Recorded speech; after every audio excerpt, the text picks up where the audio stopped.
Once, when I decided to stay overnight at my friends, Mike and Emily's, after a heavy drinking party to celebrate their wedding anniversary, I had no idea what terrible secrets their spacious home, inherited from my grandmother, hid. Despite my failing physical condition after the fun party, I decided not to risk driving and stayed the night at their house. Before I went to bed, Mike cautioned me.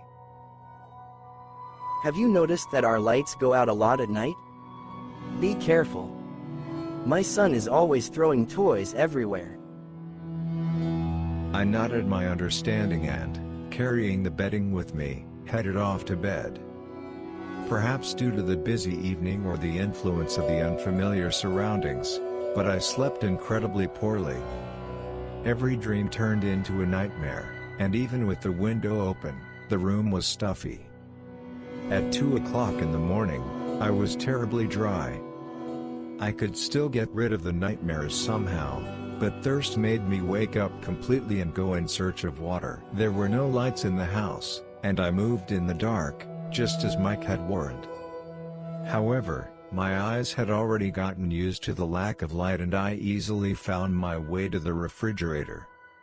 Taking out a pack of cold juice, I emptied it as I walked.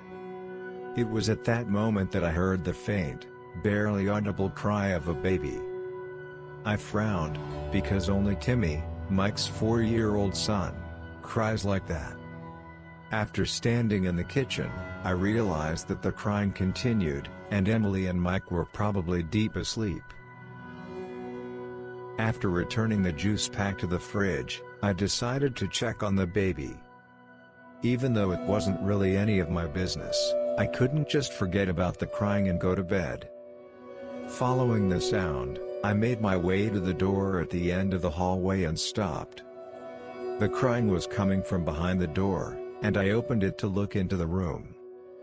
A typical child's room appeared before me: a bed, a desk by the window, a massive closet. I went inside, closing the door behind me, and walked over to Timmy sitting in the corner, hugging some toy and sobbing quietly. "So, why so upset?" I tried to sound friendly. Timmy was silent, then said quietly, "There's a scarecrow in here."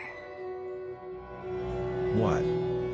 I wondered, turning around, but there was no one behind me.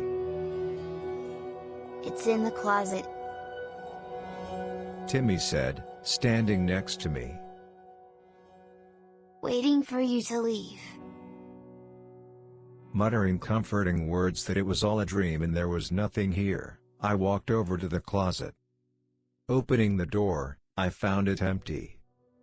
After coaxing Timmy to bed, I wished him sweet dreams and promised to protect him from any scarecrows in the house. The next morning when Mike woke me up, his face expressed a strange mix of tiredness and anxiety. The two of us were sitting eating breakfast, and I recalled my nighttime shaking, deciding to share my experience. Mike nodded silently, as if confirming something within himself, and stated, "Go ahead and leave." "What?" I wondered, looking at him with bewilderment. Timmy slept next to us all night. And in that room at the end of the hallway, my older brother used to sleep there. "Older brother?" I interjected, meeting Mike's gaze. Mike nodded, and his gaze grew heavy with memories. He was found dead when he was 4. He said he saw something coming out of the closet. And Timmy says he sees the same thing.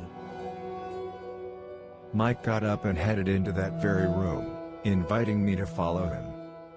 As we entered, he pointed to an old closet standing in the corner. He always said something lived in there. But we didn't believe him, thought it was a childish fantasy. Now I see that he may have been right. Mike ran his hand over the surface of the closet, as if trying to free himself from the weight of the past. Timmy entered the room, instantly noticing our seriousness. Uncle Jason, he's here again.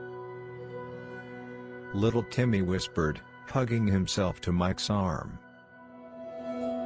Mike's emotions fluctuated between fear and determination.